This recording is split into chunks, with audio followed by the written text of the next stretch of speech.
Voilà, très cher public, aujourd'hui j'ai traduit pour vous une présentation proposée par Ole Dammegard, vous savez, ce célèbre journaliste suédois et danois, sur le mystère qui entoure le célèbre groupe des Beatles. Je ne vous en dis pas plus, mais en attendant, j'aimerais juste vous donner quelques mots rapidement sur Ole Dammegard, qui a consacré 40 ans de sa vie à faire des recherches sur les coulisses de l'actualité mondiale, les attentats et les assassinats politiques. Ole est un chercheur de vérité, un briseur de codes et un artisan sincère de la paix. Il est lauréat du prix de la paix de Prague et a été adopté par la nation Apache. Il est auteur, conférencier international, ancien journaliste, musicien. Il a même créé 2 albums solo. Ole a donné plus de 1000 interviews. Son objectif a été de découvrir la vérité sur les principaux assassinats politiques tels que JFK, le Premier ministre suédois Olof Palme, Robert Kennedy, Martin Luther King, John Lennon et d'autres cibles de premier plan, ainsi que sur de nombreuses fusillades et attaques terroristes présumées dans le monde entier, comme les incendies de Maui, la fusillade de Las Vegas, le massacre du Bataclan, l'attentat du marathon de Boston, le 11 septembre évidemment, Sandy Hook, Charlie Hebdo. Il a évidemment décrypté le présumé attentat contre Donald Trump et juste avant donc son élection, et le présumé attentat contre Charlie Kirk en septembre dernier. Je publierai ces prochains jours son analyse sous-titrée en français sur cet événement autour de la figure de Charlie Kirk. Voilà, Ole Dammegard est considéré aujourd'hui comme l'un des plus grands experts mondiaux en matière d'opérations sous faux drapeau et j'ai la chance de l'avoir interviewé déjà plusieurs fois et aujourd'hui c'est donc un format un petit peu spécial avec cette petite introduction et puis le reste est une traduction sous-titrée en français. Je vous souhaite une très bonne écoute.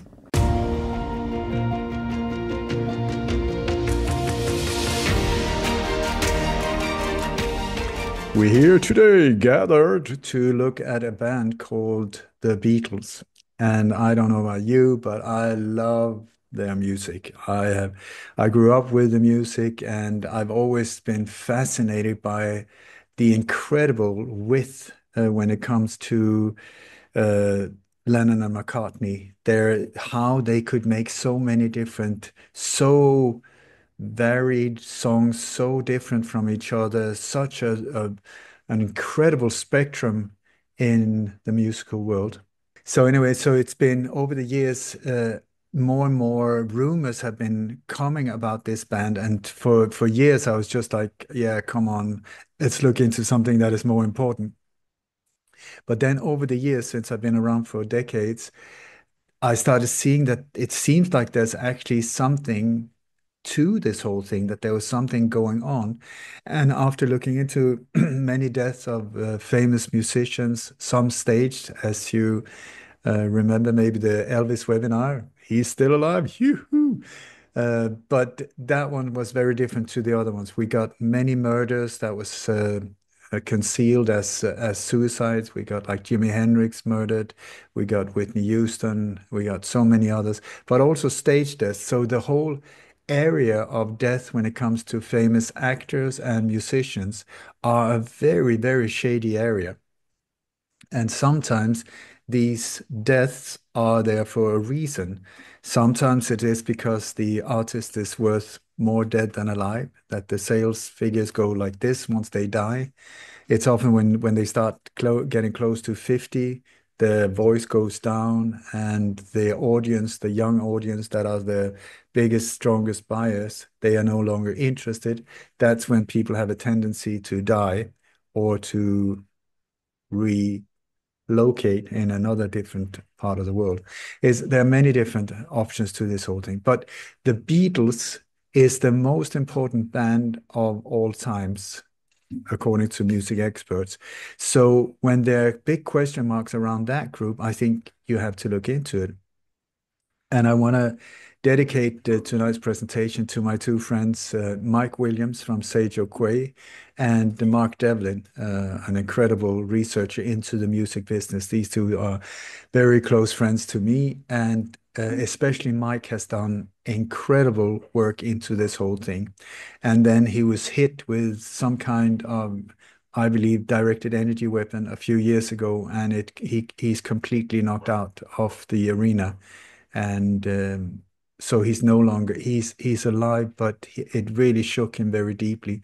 And he decided that it was more important for him to be with his family and grandkids than to continue this journey. But you have to ask yourself, why? Because he specialized in especially this case. Why was he hit of all people? I mean, the Beatles were in the 60s. What is the big deal? What is the big deal?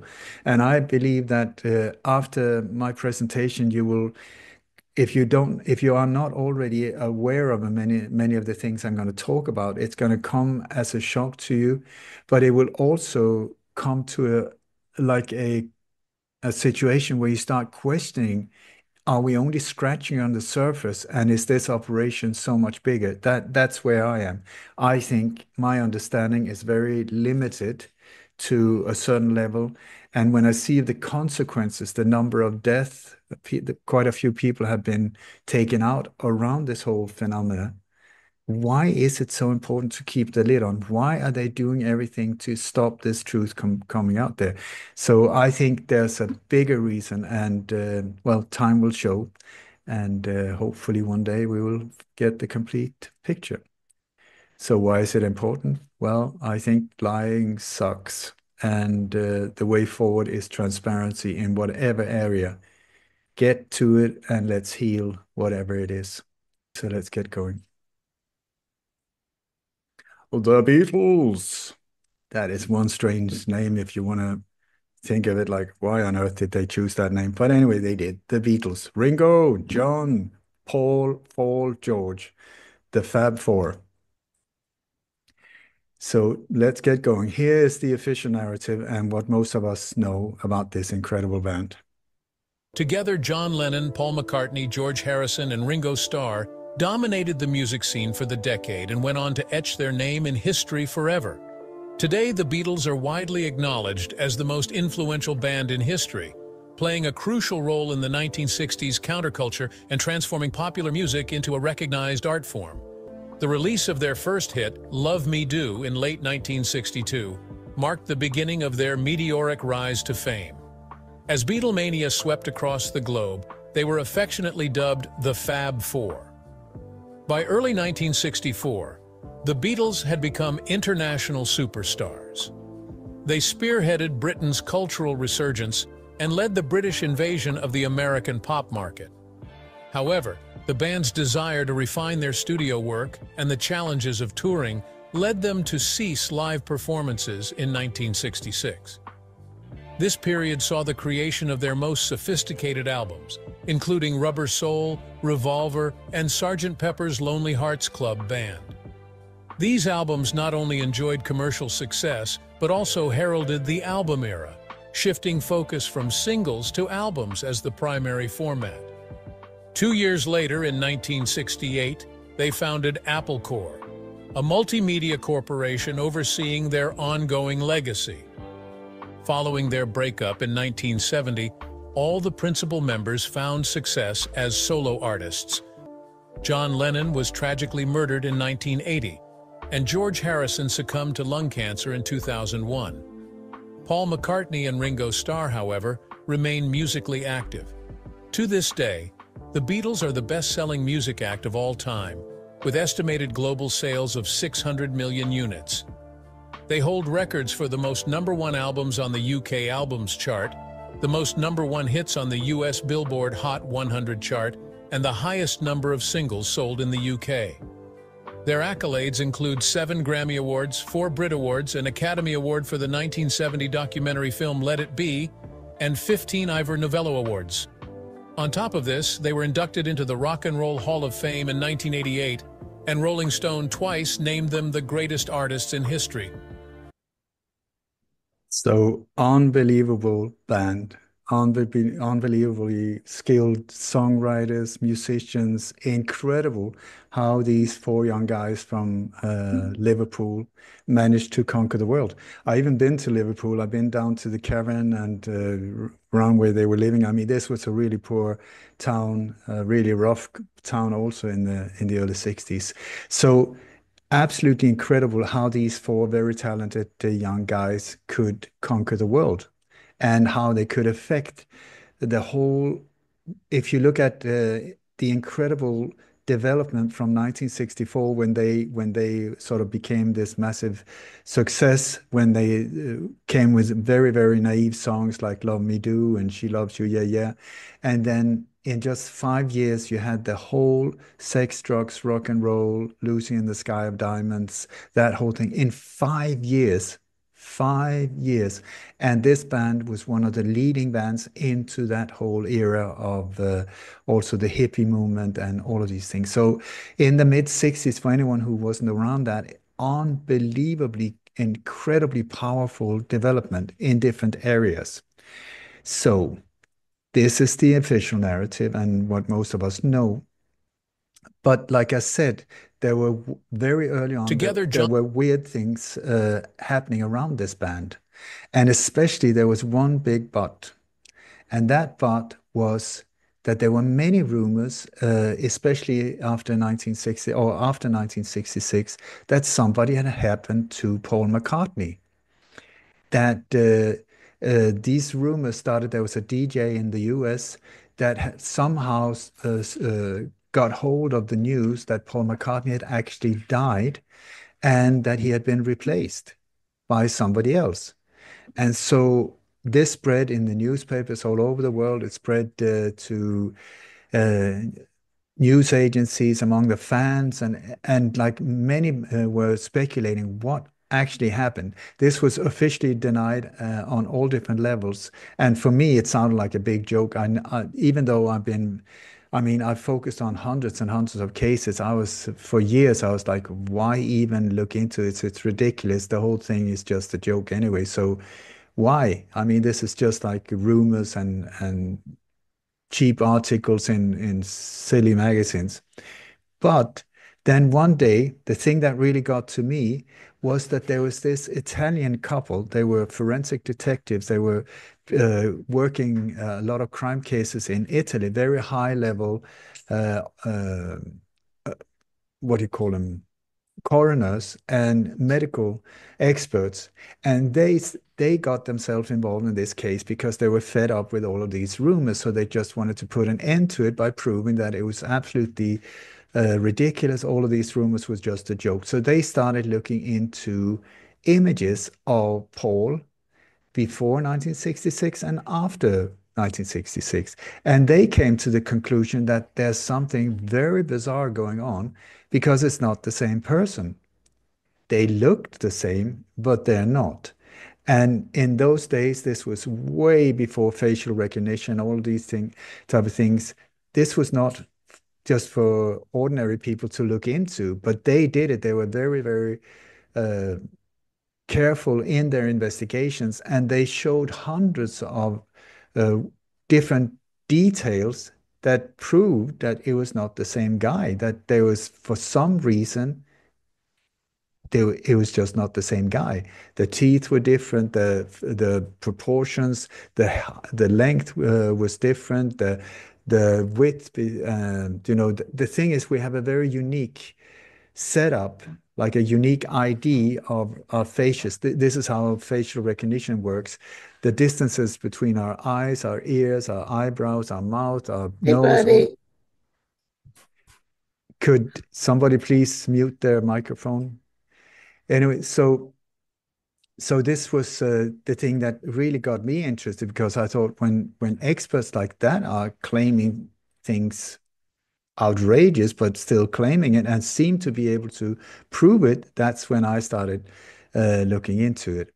And so I started comparing, like for instance, here we have Paul, the one before 1966 to the left. He has a very round face.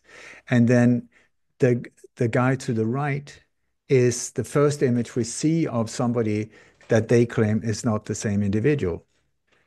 Here we have another version of Paul to the left, and then the Paul after 1966.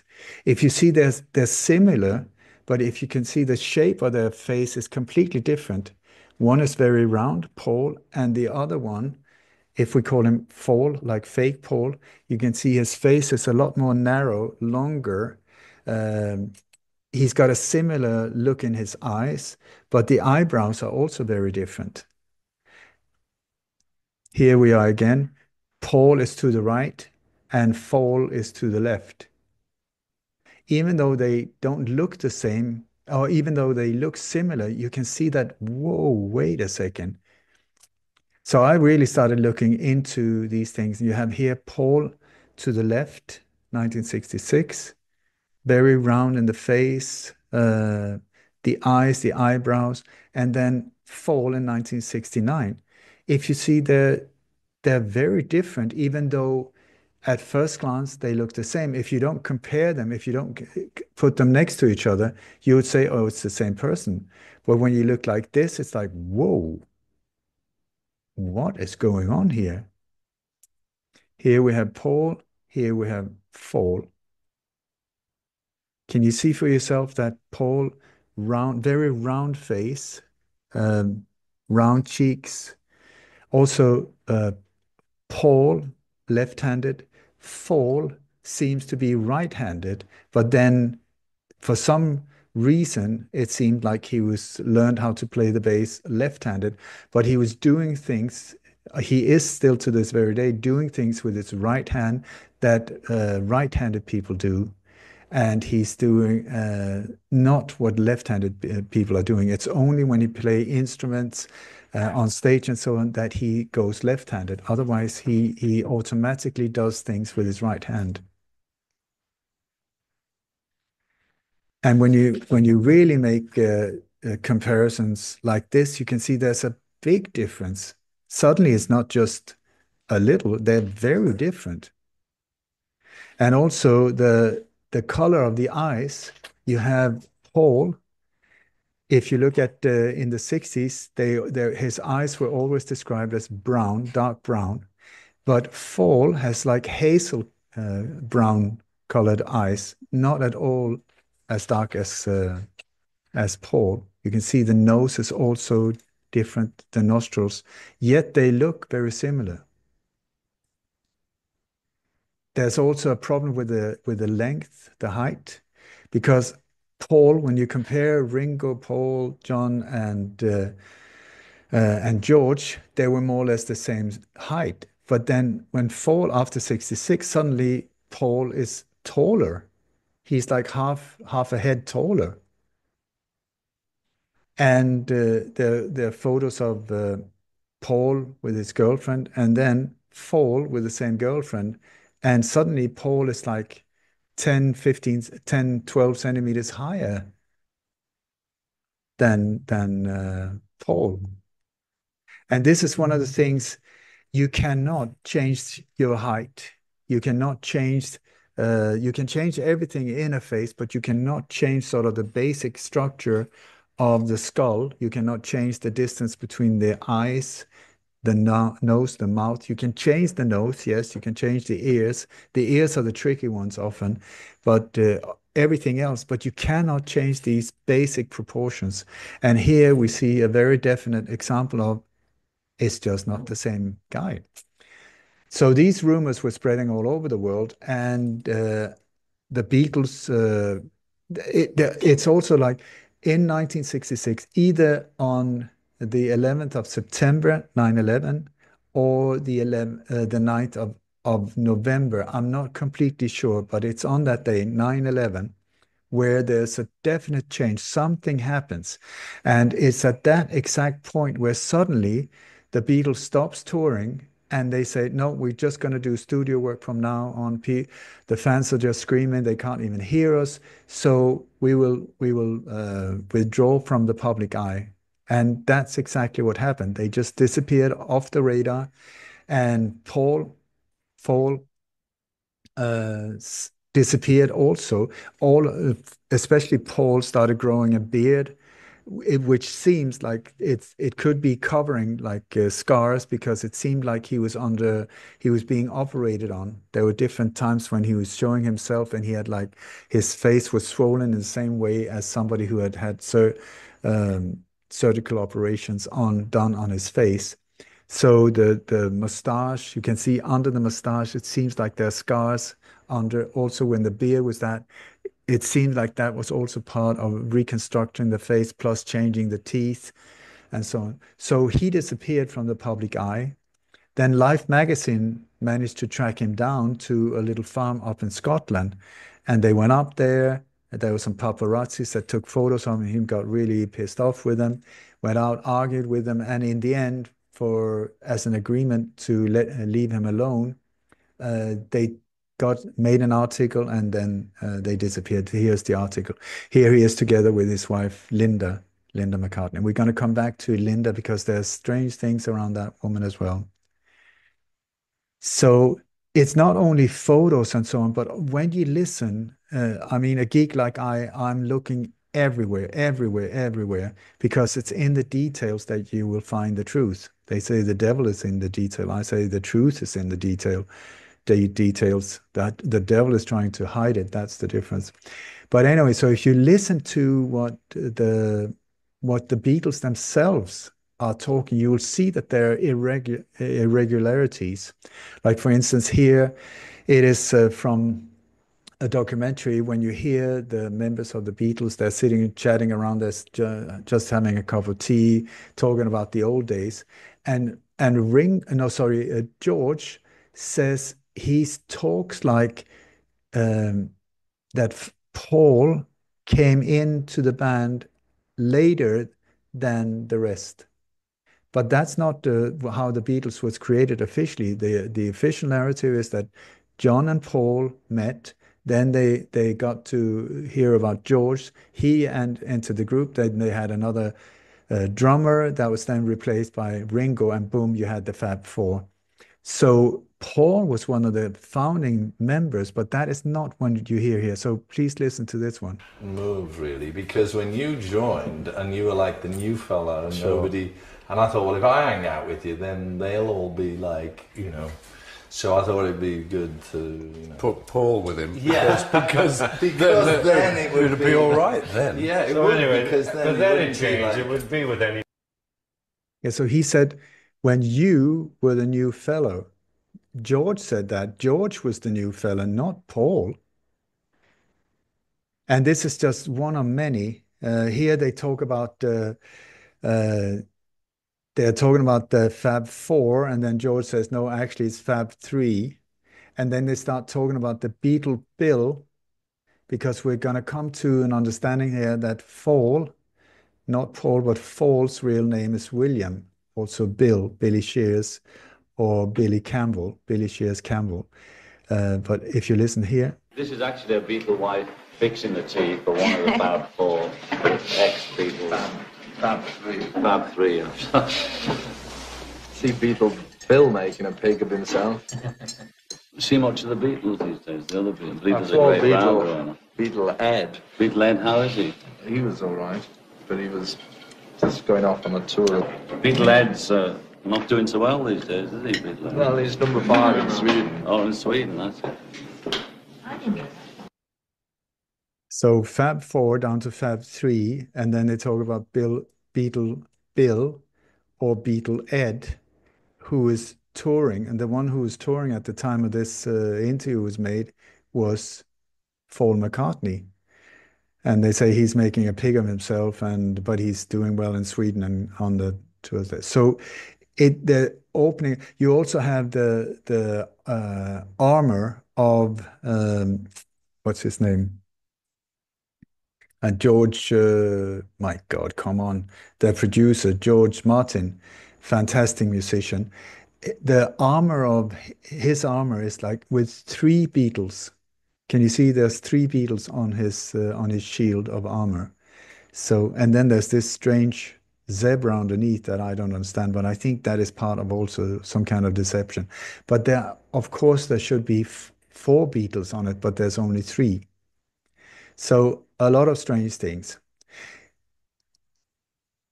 So to understand what is actually going on here, why would anyone replace and not tell the public about it? Why would they put somebody in there, and why? The whole thing is very confusing. So we're going to take a closer look at what happened and how it was done. So I ask you, when you look at in 5 years, how could it go from She Loves You, Yeah, Yeah, Yeah, to...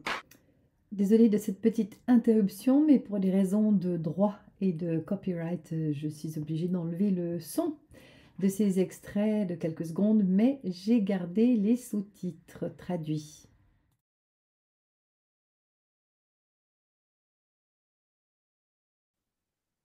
I mean, we have She Loves You, Yeah, Yeah, Yeah, and Love Me Do, all of these are like 3-chord songs, like very simple, but with harmony singing. I mean, great singing, but very simple songs, and where the whole world was shocked because of this haircut. I mean, they were shocked. From that to Lucy in the Sky of Diamonds, to songs like Blackbird, to Yesterday, to these, which is like super advanced with a knowledge of music theory and chord progressions. Or in just 5 years, there were no teachers. They never were taught anything on their instruments. They never had anyone helping them except for George Martin, their producer. And so you would think that George Martin, as a producer, he heard them, he saw that, oh my God, this band really has a potential. But is that what he says? I wasn't terribly impressed with the first stuff they did. I couldn't make out the sound, you know, it was something I hadn't heard before. I thought their music was rubbish. Okay, so the producer, George Martin, thought that their music was rubbish. And so, okay, here we have Quincy Jones, one of the most admired producers in the world, that also worked with the Beatles. He said the Beatles were the worst musicians in the world. They sucked. He said Ringo was a joke.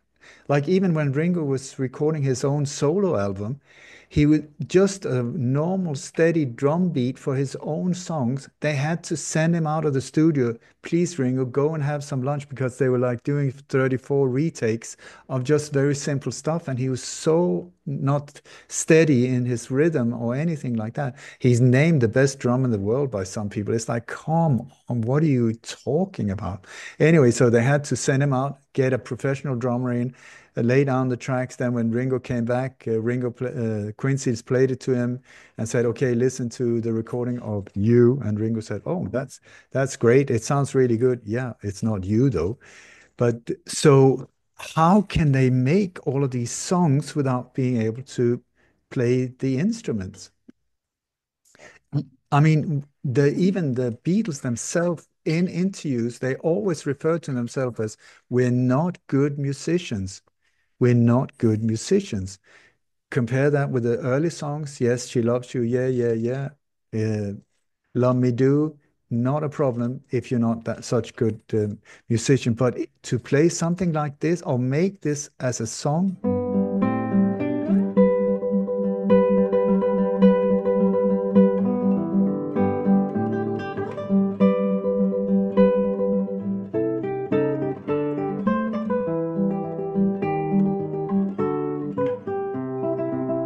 Check out her hands. I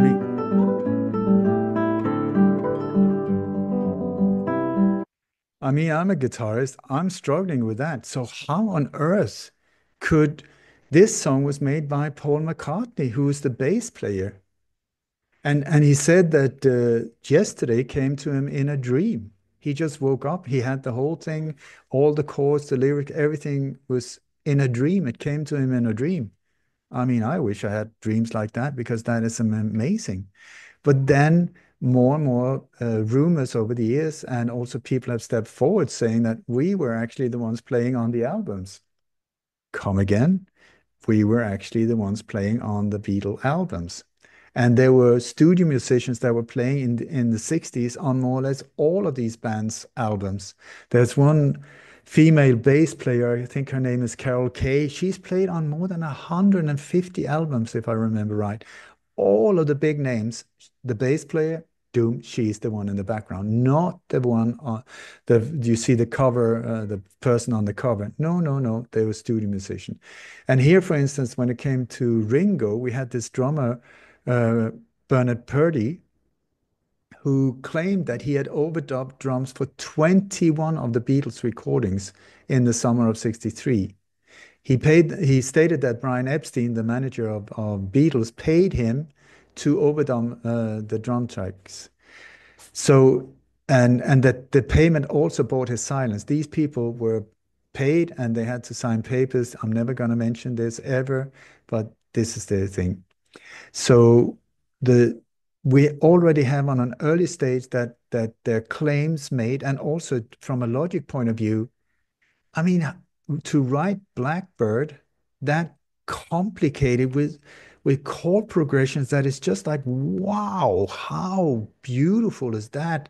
You really need to be a very, very skilled musician with a lot of music theory knowledge to be able to make these chord progressions. And here we have people that are labeled by Quincy Jones as the worst musicians ever in the world. A bit weird, I would say.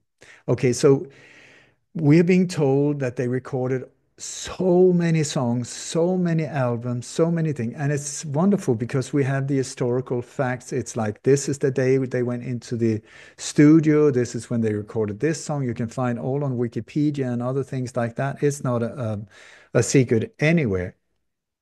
So we have the timeline. This is when these songs were recorded. This is when they were released. This is when they were given out to the public. Then this was when it was released in Europe. This is when it was released in the US and so on. So we got all of the dates. And so, but when you look at the way they recorded these songs, the time that was spent on writing and producing and printing and the labeling, all it's like 75% faster than any other band in the world has ever produced an album. So I ask you, were these like some kind of superhuman musicians, incredible songwriters that just came into the studio, nailed everything, and recorded all of it in one take, and then they went out? Well, when you look at, like, for instance, we have this documentary called Let It Be, you will see this is how they wrote the songs. And this is exactly how most bands write songs, you know. It's a very time-consuming thing. We could have that. Attracts me like a pomegranate. Something in the way she moves attracts me like a moth to a pomegranate. Something in the way she moves. I mean, no pointing fingers here, but it's like, that didn't sound very good. But it's a work in progress to get to the final song. And here we have, I don't think it was here, but George says early on that he has been working on that song for like 8 months or something like that to get to this point. So when you look at the logistics here, for instance, we have this, the album Rubber Soul. And this is my friend Mike Williams, how he has sort of calculated the time. They say that they wrote, rehearsed, arranged, and recorded 16 new songs in 30 days. 16 new songs. We're not only saying that they wrote them, also they rehearsed them, absolutely nailed them on the recording, did all of the arrangement and recording. And these songs are very advanced, some of them. 16 new songs in 30 days. That's like 2 songs per day. Aside from the recording the music, also the cycle time to manufacture the records, like creation of the record labels, album art, sleeve designs, printing, packaging, distribution, all of that was also made in in incredible fast time. And in those days, the printing of these records was not a fast procedure. There were many, many different steps. Also, once when the songs were done, then it was up to the record label to arrange them in the specific order they wanted them, and then pick out the ones for the singles, which ones were side A, side B, same on the album, side A, side B, and all of these covers. All of that was done like in record speed. Record speed. I have here Mike Williams. He's made calculation exactly all of the different steps to do the recording, editing, mixing, run times, changing the name, sequencing, all of these things, design, proof the whole thing, created. We're talking about like a record company is a big machine with many different parts. But here we're being told all of it took like so fast. They say that, yeah, it was just like done in so fast. Like instead of 8+ weeks, it was like 17 days, that type of thing. So also here we have, this is also, they claim that in 6 weeks they did all of these things, and then in 8 weeks, everything was done. So when you look at it, it's just impossible. It just is not possible. And here we have Paul McCartney talking especially about this whole thing. And this is what he said. We really bit off an impossible thing. We're supposed to like write and learn and perform new songs all in the period of like about a month or something. So it was like, strictly speaking, a little bit impossible. I would say a little bit impossible. That's the correct term. And here also, I found this old clip here. It says that the Beatles will fly to London to make recordings at the EMA studios, at the Abbey Road studios. They would be recording a number of songs, and recording numbers that have been specially written for the group, which they have received from their recording manager, George Martin. Has been specially written. That is not them writing so suddenly we have here the musicians seems to have been at least partly studio musicians. The songs that they could not have written in that time at all, and that are so advanced if you compare to their musical skills and knowledge, that suddenly it makes a lot of sense if it was somebody else that wrote these songs. And also they're so different. These songs are so completely different. So there are more and more proof coming forward that there was a handful, 4 or 5 very, very skilled and classically trained songwriters that were the ones supplying these songs. One of the people also that has been mentioned in the part of delivering the songs to the Beatles is the artist Donovan, if you remember him, Call Me Mellow Yellow. That guy, he's one person that has been pointed out when it comes to these songs also. So when you look at how Rubber Soul really worked, the only thing that the Beatles would have had time for was not to record the music or write the songs. There was not time enough for it. When you see when they arrived to the studio, when they left the studio and so on. So from a normal production line, it seems like all of these songs were recorded, arranged, produced, prepared. Also the whole layout, the whole how the albums should be, side B, side A, all of these things, all of that seems to have been prepared before the band itself came to the studio. That's when you see the yellow thing.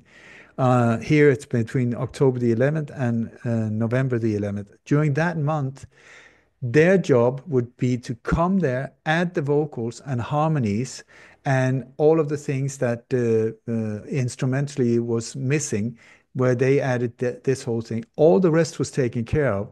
And then you have the whole shebang done by George Martin, who is this incredible producer. And then you have the manufacturing, the delivery, and all of these things. That's the only thing that makes sense, because the official narrative, absolute BS on steroids. It's impossible. And we heard Fall himself say that, well, you could, it's just not possible.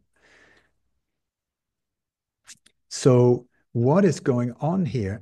And this is where, over the years, more and more evidence has come forwards, suggesting very, very strongly that the Beatles was not just a band that was created in Liverpool by four teenagers, and that just were really lucky meeting this manager first, Brian Epstein, and then this incredible producer, George Martin. And the combo of that just created this incredible thing that just changed the world.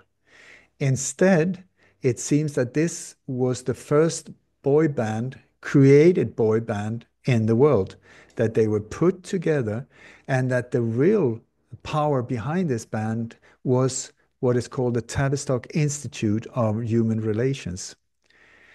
Here we get ourselves into an area that is just like, what on earth is he talking about? Because the Tavistock Institute, if you start looking into that, and with all of the ties to the Beatles and the production and all of these things, you will see that that is unbelievable, because the Tavistock Institute is a very, very sinister organization that is in the background, that has been in the background for so many years, pulling the strings and manipulating the minds of the public mind, of us without understanding it, us as the public, to change our minds, to focus, to get our opinions manipulated, to maneuver society in whatever way they want. And in the 60s, this was very, very, very, very obvious when you start seeing now. So the Tavistock Institute, please look into the John Coleman has written a book about it. John Coleman, who also wrote about the Committee of 300, exposing it big time, how they've been manipulating both in the US and also in Europe, really, really twisting society in bizarre directions, which also will explain this explosive development from the early 60s, at the time of the Kennedy assassination, to the end of the 60s, where the whole thing with the acid, the LSD, the sex, drugs, and rock and roll, the hippie movement, all of that whole thing just completely exploded in these 5 years. This Tavistock Institute also, I really would suggest that you start looking into it, because it's just like mind-blowing when you really start understanding the magnitude of their influence in our daily life. Right now, we have the Tavistock Center that is very central in the whole transgender agenda that is being pushed on us. So they're still very active, and now trying to normalize this whole very strange, I mean, how many genders are there? Like, is it 72 now, or you wake up and that whole thing, making absolute weird stuff natural, forcing us to completely twist our minds into very twisted narratives. In the background, the Tavistock Institute. David Icke has written a lot about it also, and there's many, many other people. So please keep that in mind, the Tavistock Center or the Tavistock Institute. And it's also here where we see this phenomena with the Beatles, this whole new phenomena that was not known before.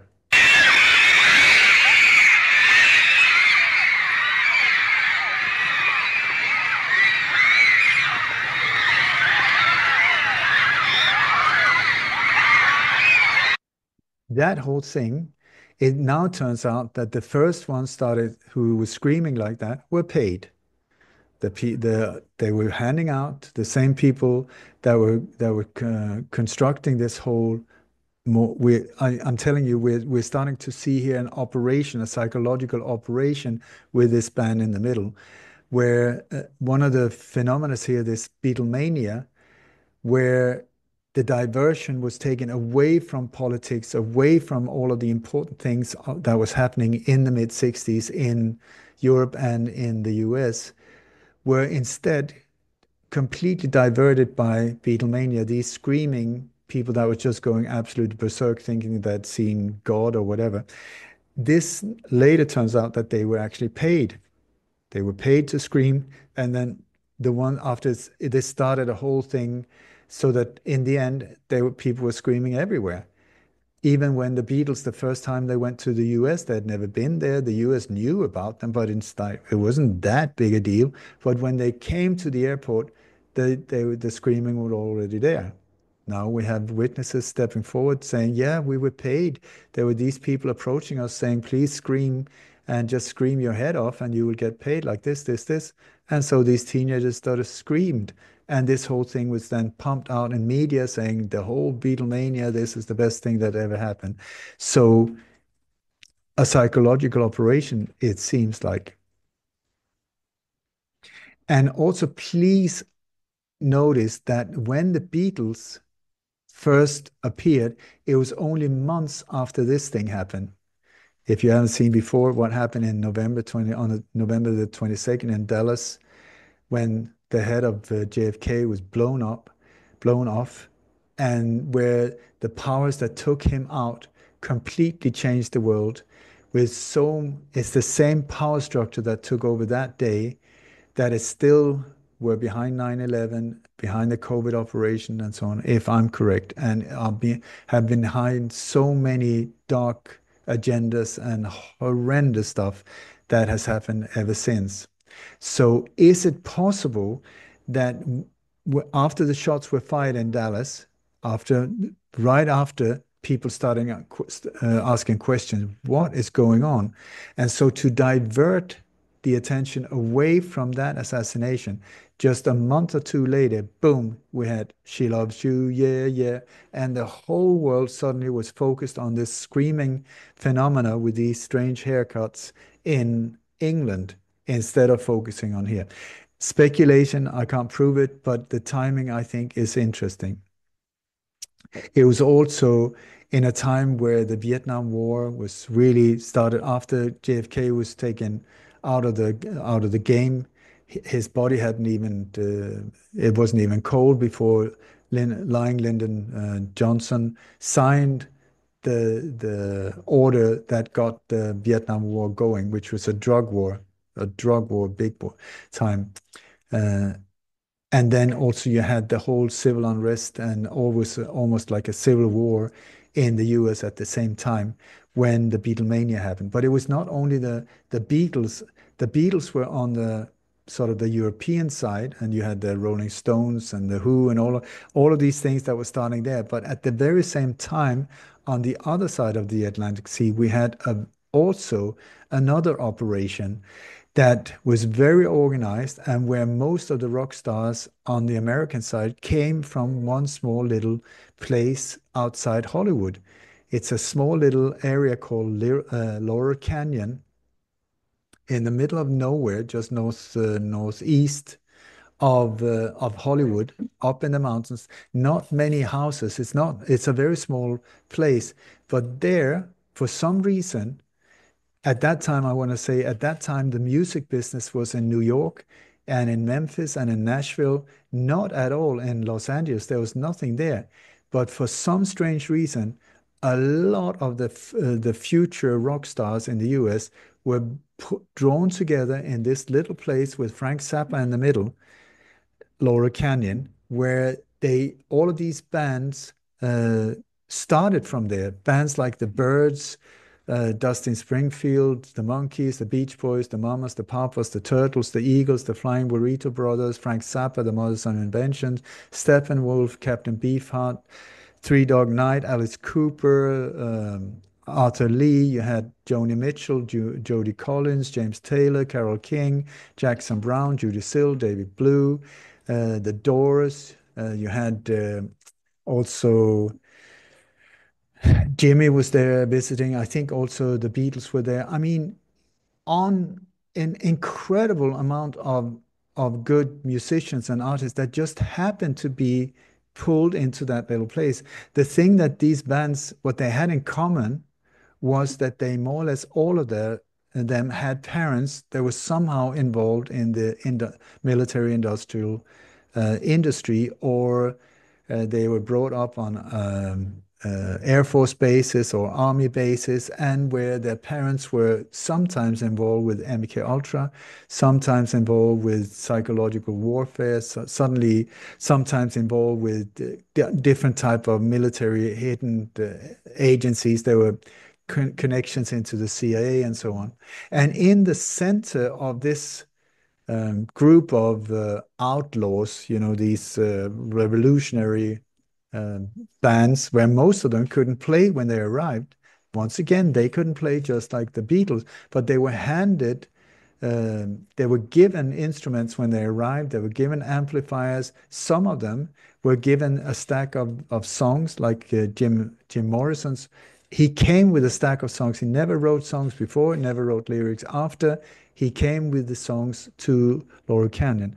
And in the middle of this tiny little community in the middle of nowhere was an Air Force base, a former Air Force base called Lookout Mountain Air Force Base, which was a CIA massive station with a film studio that produced more film than Hollywood. That we're now getting information that says that they produced more film than the whole of Hollywood together. So where is this thing? Have we seen it? What was produced up there? You had directors like John Ford had clearance up there, Marilyn Monroe, John Wayne, these type of individuals were doing stuff up there in this whole thing. And it's also from this tiny little place where the whole LSD acid trip thing is organized from, and where when they started all of these outdoor concerts like Woodstock and Monterey and so on, hundreds or tens of thousands of free LSD trips were being handed out to the audience, to the public who were handing it out. It was produced by the CIA and then handed out for a reason, I would suggest. So we see a very similar setup with these bands in the US as in the UK. And also these bands were awful musicians, like I mentioned, and we have sometimes even the same studio musicians playing on their albums as in the UK. But also these studio musicians were used by Elvis and other high-level performers.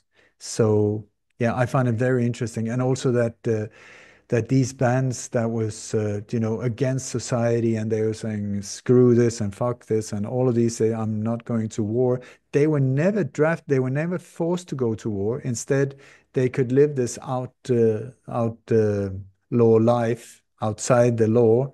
They were standing up against society, giving them the finger, but they were signed by CBS, these big fat cats in the music business that they were officially against, were the ones backing them with studio record deals, and the production. All of it was set up, and the whole hippie movement also came from exactly this whole thing. It was a group of 7 people in one of these houses that started painting each other, and started dancing in really weird ways. And then they went down in LA on the clubs there and became a phenomena, completely connected to this whole thing that I've been talking about, where this phenomena then spread into the whole let's make babies, not war, and diverting the attention away from the Vietnam War, away from the drugs, away from all of these things, which I would suggest is possibly the whole thing, that the whole idea that was behind this thing that we're looking at. So let's see what actually happened. I think I pointed out enough for you to start seeing like, whoa, the official narrative, there's something really fishy going on here. So as far as I've been able to find out happened, this is it. Let's start with the biggest question of all. Paul, what on earth is going on, and why to this very day is the guy that we see running around on stage now in his 80s, is that not even Paul McCartney, but a fake individual?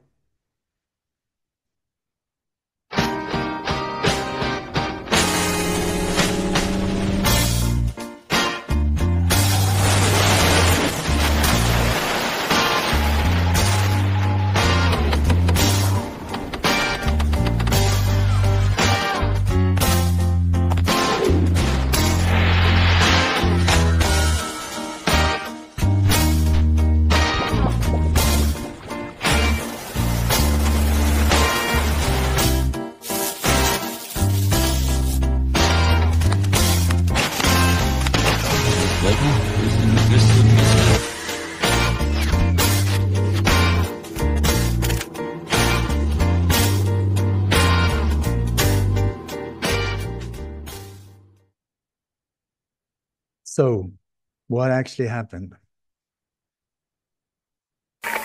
The gist of the theory is that after an argument during a Beatles recording session on November 9th, 1966, Paul McCartney sped off in his car only to be decapitated in an auto accident when he lost control of his vehicle.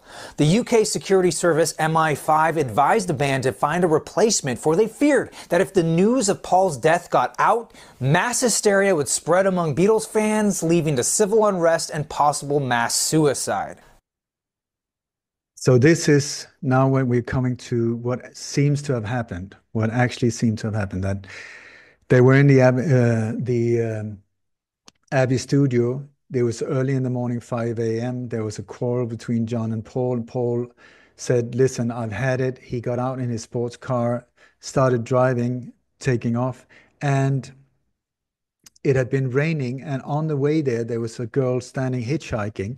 He stopped, picked her up, and everything was fine until she discovered that it was Paul McCartney. And she was, during this Beatlemania type of thing, she completely freaked out and started, going wild and pulling his arms and heads and hair and stuff. And that made him lose control of the car, and he crashed. She survived and he died, and even got decapitated because it was like a sports car, and unfortunately his head was cut off. He was turned in a very bad state, the whole thing. This is his car, and these photos, as far as I know, are the exact car. The number plate, that you can only see parts of it, but that is the exact same number as on his car. Like the news or the rumors of this, as I said before, was spreading everywhere, and it kept coming up from time to time, that this whole area. But what seemed to have been one of the main parts is that the MI5 and possibly the MI6 was involved. This is the strange building in the background, is the MI6 headquarters in London. So why on earth would the MI5 be involved in something that had to do with a pop band? One of the things I would say that would be worth taking into consideration was that the Beatles were bringing in a massive amount of money into the British Commonwealth. So what the official narrative is, that on the night when Paul died in this crash, the band was brought together. It was an absolutely horrendous experience for all of them. They were traumatized, but they were picked up by the MI5 and brought over to see the body of Paul. And devastating. A lot of the details from what happened these days and how it happened actually comes from these books that they're called the Memoirs of Billy Shears, and very interesting books, I must say, because it seems like it's Paul who's writing these books about what actually happened. And it seems like he really wants to tell the story. We're going to see other attempts for this, that these people are caught up in lies, and they really, really are feeling very, very bad about the whole thing, but there's no way out for them. To what happened that night was that they didn't know what to do. I mean, here they were together, they saw the dead body of Paul, and they were like in a complete state of traumatized shock. MI5 was there, and somebody came up with the idea of, listen, how about getting a replacement in there, at least for time being, and to keep this going until we can sort this mess out. Right in at the same time, there had been this lookalike contest at the bandstand, I think the band, and it was about lookalikes of Paul. And there was one guy that was he looked very much like Paul, and he was also known as the man of the thousand voices. He could get his voice to sound more or less, he was very good at imitating people. And so his name was William Shears Campbell.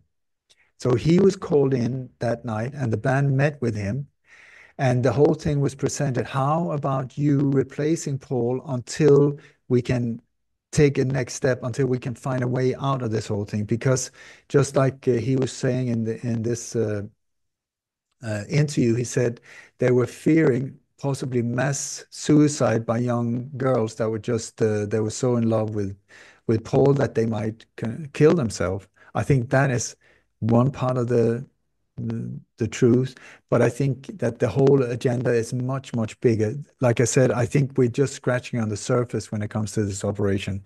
But anyway, so the band accepted him, but Fall, I call him Fall now, William Campbell, he said that, okay, but if I go in now as Paul, that means that I have to give up my complete life, my whole identity, all my friends, everything like that. For me to do that, I'm willing to do it, but then I want to be in charge of the music. I want to be the controlling force. And John and the rest of them, they didn't really, I don't think they even knew what they say yes to. They were just so traumatized. So they agreed. And from that point on, that's when we see a massive shift in the music. The whole music changes drastically here. This was right when they started or were recording Sgt. Pepper's, where we see from before quite naive love songs and stuff, and where William Campbell said, I insist on no more love songs, no more of this cheap things. Now we go in a completely new direction. And he became the one showing the way, together with George Martin, that I believe was put there as the producer, but also the controller of the band. But the band, from day one, especially John, felt very, very bad about lying to the fans. So they started on an early stage to leave clues, because the way they thought was that if we leave clues, and then later on, when somebody finds out that what we've done, then we can just go back and say, listen, guys, we tried to tell you, but we were locked down. We were closed in by contracts and stuff. We couldn't, even though we wanted to. But from that day on, there were so many different clues about Paul being dead. So here we have like some of these strange covers. That some of it is even done before his alleged death. It's very odd. But like, have you seen this cover? We have this very naive boy band that came like She Loves You, Yeah, Yeah, and where people were shocked by the haircut. Here we have decapitated babies and like pieces of meat. And how weird is that? This is the Beatles yesterday and today. And you see next to Paul McCartney, you got this headless, this baby with a skull that George is holding in his hand. Very, very strange, I find. And in the other one, and there's also all kinds of hidden things, not just like about Paul, but also like if you look at, I don't know if you're into sexual stuff, but compare that apple to a woman, I would say like, oh my God, right in your face. So many things where they try to get to us also to like if you see how the Tavistock Institute is working today with really getting the morals out of the way and destroying everything of value in society, I would say that there are these symptoms also. And let me just get this one out of the way. Boom. So a lot of speculations about his death and that he was being replaced and so on. But so the record company, what did they do about it? There was a small subset that believed Capitol Records started the hoax as an elaborate publicity stunt to sell more records. And it's true that one unintended benefit of the rumor was a surge in Beatles album sales. Fans ended up buying multiple copies, often destroying their records when they played them backwards in search of more clues. Capitol knew the hoax was making them money, so they did nothing to stop it and had no shame capitalizing on the rumor themselves. And so, like you hear here, even the record company was sort of amping up the whole thing about these rumors, because this became a whole phenomena where people were starting looking for these clues, because it seemed like if you played something was added backwards, like, but then when you turn around and played the record backwards, there were these words coming out that Paul is dead, Paul is a dead man, and also clues, like they even have photos of William Campbell on the cover of one of these records and so on. So not discreet at all. But when you look at I'm just going to show a few clues, because the clues are in the hundreds, actually in the hundreds, about Paul not being Paul, and that he was dead. You see things like here down to the left where he's standing, the only member of the Beatles, and you see how tall he is with the back towards him. We have here, oh, sorry, we have also many different clues in the on the album cover, on the inside, outside, and so on. So. And we'll start with the first album since Paul's supposed death, Sgt. Pepper's Lonely Hearts Club Band. Now, the cover seems innocent enough until you look deeper and you see what others have described as a funeral. The Beatles are pallbearers, as they are all turned towards him, with Paul facing front, dead on. The British comedian Izzy Bond holds his open palm above Paul's head, signifying death in Eastern mysticism. Paul is the only member holding a black instrument, also a death indication. If you hold a mirror to the bass drum head, it reveals a hidden message. The number 1 plus the word 1 stands for the 11th month, or November. Then we see the Roman numeral for 9. This represents the day Paul died, November 9th, with the following message, he died, reinforcing this theory. As we move down the album, we see what appears to be a freshly buried grave with the shape of a left-handed guitar made out of flowers. Paul was the only left-handed member of the group, and if you look closely, you can see that the flowers spell out Paul ? Opening up the gatefold, we find a delightful picture of the Fab Four, but Paul has a patch on his shoulder with the letters OPD. Many believe this stands for officially pronounced dead, which is the British equivalent of DOA, or dead on arrival. Moving to the back of the album, the only Beatle with his back to us is Paul. Coincidence? Perhaps. But look where George is pointing. It's a lyric from She's Leaving Home. Wednesday morning at 5 a.m., the supposed time of Paul's death. The weird thing is, November 9th fell on a Wednesday in 1966. I mean, I don't know. There's been hundreds of things like this pointed out on so many different album covers.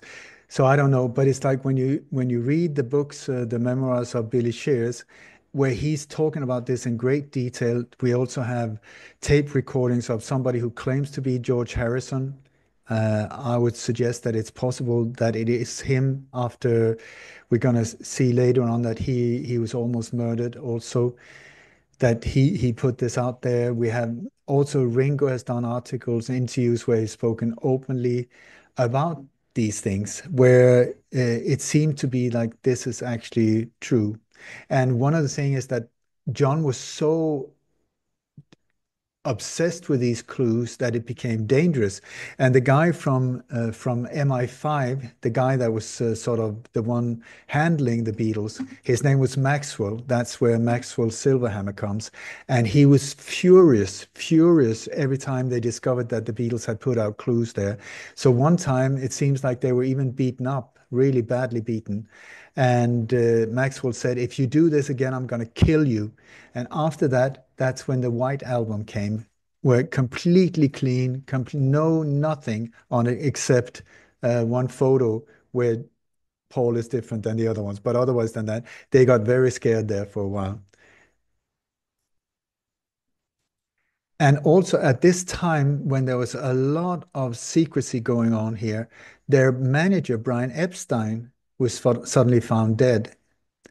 He died under mysterious circumstances. I don't know if it's been really explained how he died. But if I look at other cases, murder cases, crime cases, it's like when people know too much about secrets that are very big, they have a tendency, especially if they start saying that I want out, I can't handle the pressure, this is not right, I'm going to go public. That's when people end up dead. So I would at least put a big question mark around his death because the timing is very interesting. It's within 1 year after the alleged death of Paul McCartney here. So also we have Linda McCartney that came out of nowhere. Linda McCartney was a photographer, but not very famous, but she was on the scene during these very intense years when you had the Rolling Stones, you had the Beatles, the Who were playing in the clubs in London and they were about to get really, really big. And so she was taking photos of these groups. And also she had been taking photos of Paul before he died in 1966. And now suddenly there was another individual that wasn't the same guy. He was taller, he was all of these things. And it seemed like now, as far as I know from inside sources around the Who and the Rolling Stones, that through their record labels, they were very aware of that Paul was replaced by someone else, but they were just made to keep quiet because, from the record labels, that was very much entangled with each other. Anyway, so it doesn't seem like it was a secret within the music business, the real core of it. But anyway, so if I'm correct, the information I found, it seemed like Linda, I think her name was Linda Eastwood, she approached Paul McCartney saying, listen, I know you're not him. And so I'm willing to keep quiet because if not, I'm going to blow the whistle.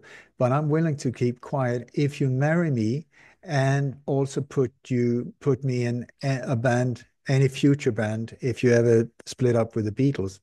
Because I don't know if you ever thought of it, but Paul McCartney, I always wondered, like, he could have chosen any girl in the world, and he chose this woman, I think, with very little charisma, with very little charm or whatever. But anyway, it seems like they married out of blackmail, but at the same time, Paul said that he really fancied her, and apparently they had quite a happy marriage for many years.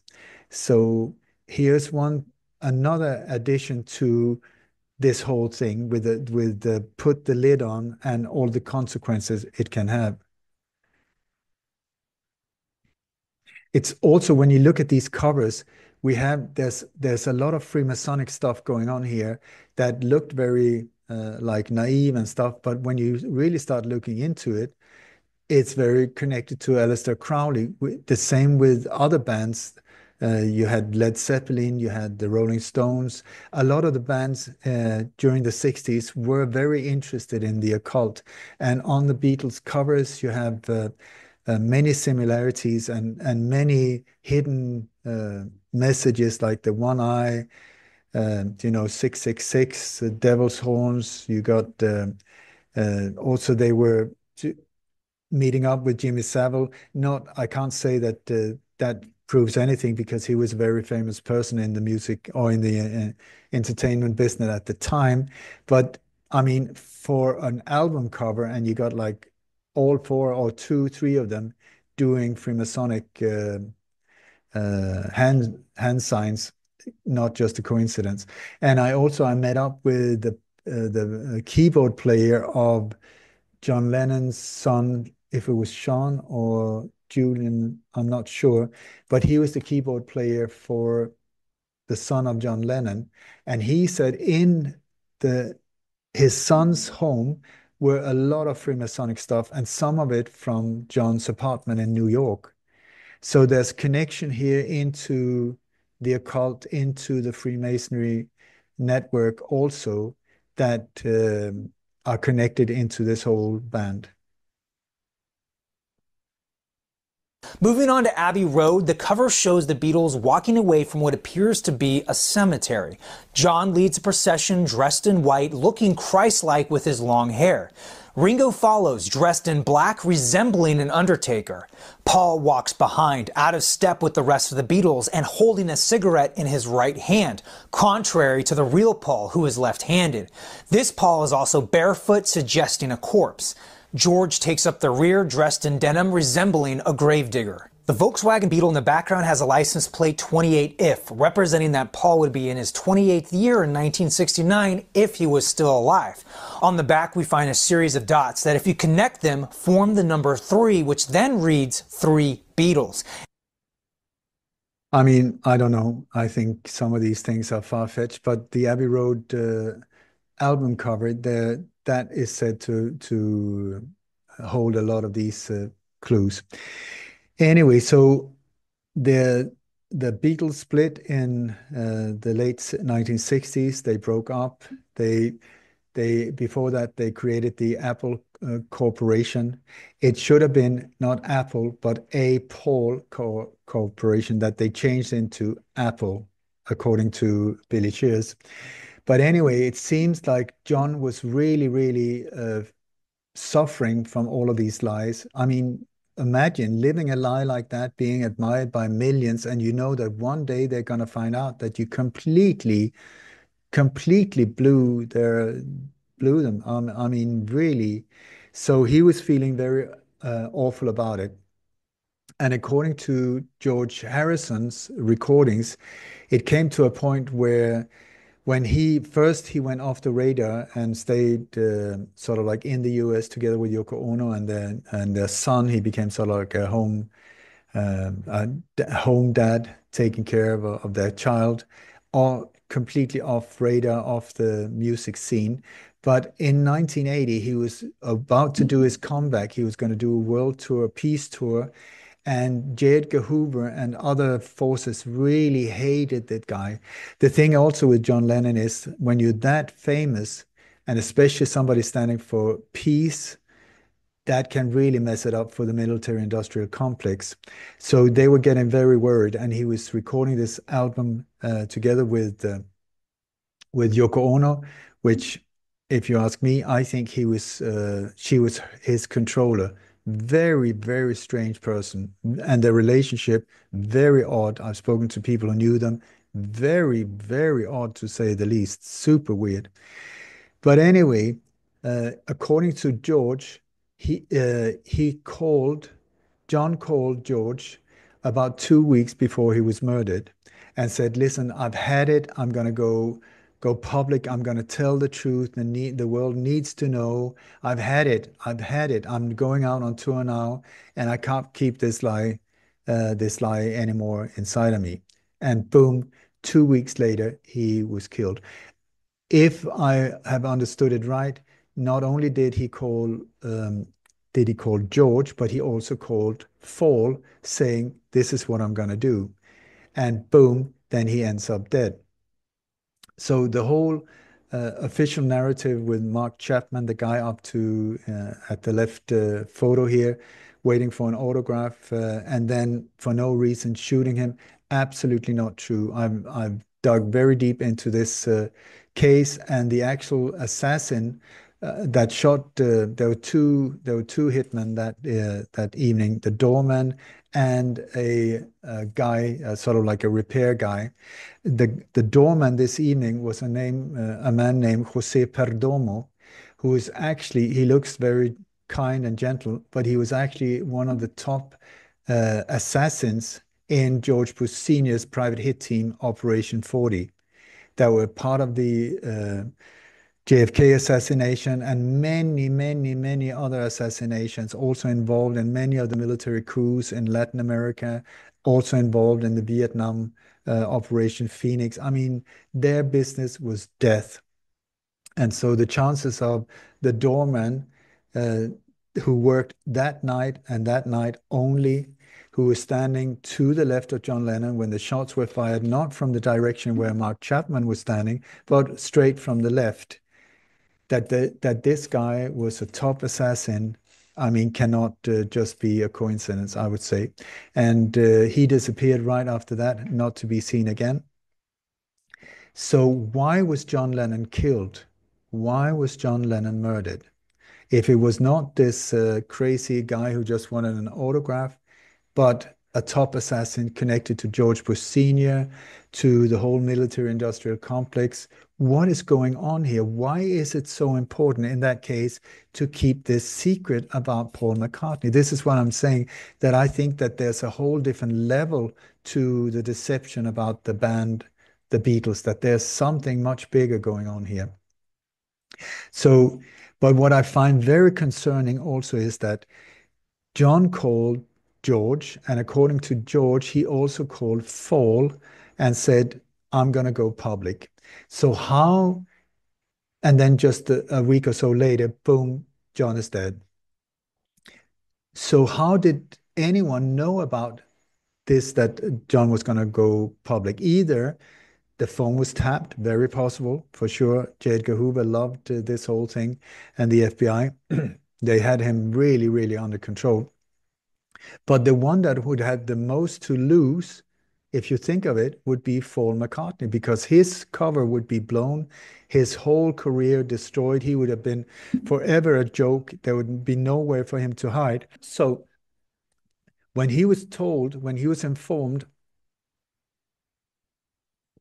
about John's death, you would think that since they were best friends and they were this incredible, the best songwriting duo ever in the history of music, you would think that Paul would be devastated.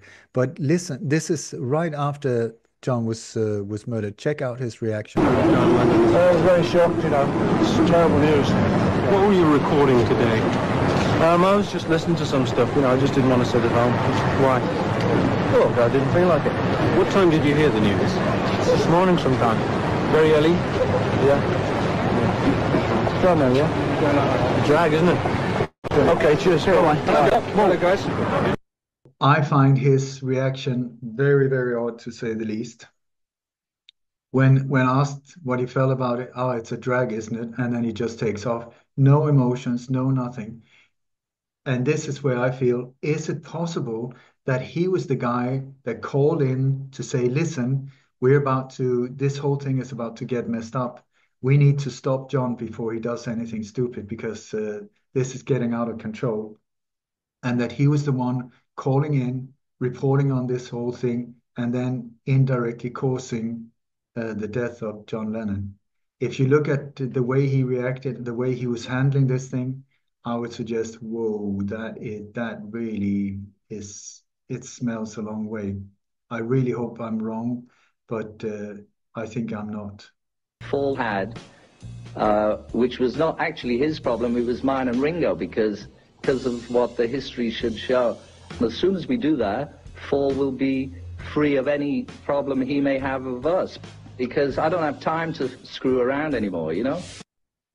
We have George afterwards, this is a few years afterwards, but he refers to Paul as Paul, and he says it's not really his fault. We're all in this situation. But this, if you listen again, you will see. Problem Paul had, which was not actually his problem, it was mine and Ringo, because of what the history should show. And as soon as we do that, Paul will be free of any problem he may have of us, because I don't have time to screw around anymore, you know? So George is saying, I don't have time to screw around anymore. It's time, we can't, you know, like now John is dead and he starts talking Paul. And then we have this problem that suddenly George is almost stabbed to death. Some young guy managed to get into his incredibly big mansion with high security, all of these things at night, gets in there and stabs George multiple times. The only thing that hinders him from actually murdering him is that George's wives get hold of him, poke from a fire poke and just hits him multiple times in the head and managed to stop him. The guy that came in there seemed possessed, like he was completely out of it. And he was just all the time saying, it's time to pay back, time for payback. Very strange things. At the same time, when you hear many of these artists that have been very successful, seems to have been signing a deal with somebody from down below who eats with a fork and has a very red complexion and horns. So I don't know if that is the truth, but here we have first Brian Epstein dead under strange circumstances. Then we have John shot dead, not by the official assailant, but from a professional assassin. Then we have George almost stabbed to death inside his house, and then later dying of cancer. Cancer is another, I'm not saying that it was a natural cancer, but cancer is one of the ways that agencies like the CIA, it's one of their preferred weapons of death. So in the end, like this is the mansion where this guy managed to get in. I mean, that is a castle. But anyway, so George died as well.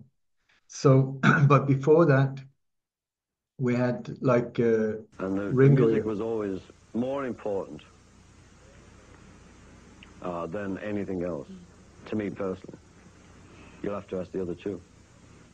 For people... Isn't it funny when you say that now? Yes. You know, it's so new to me that I always sort of, it clogs you up a bit when you say, you know, because you're so glib saying, oh, we'll ask the other three. Yeah.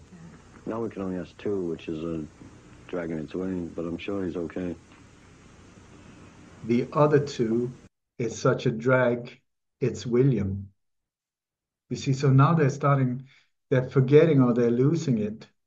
And so also Fall himself was also like talking about these things in strange ways. So have a listen here. The idea was to walk across the crossing, and I showed up that day with sandals, flip-flops, and so it was so hot, and I kicked them off and walked across barefooted. So this started some rumor that because he was barefooted, he's dead. I couldn't see the connection myself. I don't, you know, I just laughed it off, but it was a little bit strange because people did start looking at me like, yeah. Is it him or a very good double? Well, that was the idea. That was the other part of it, that there was a guy who looked like you taking your place. No, well, this is him. Yeah.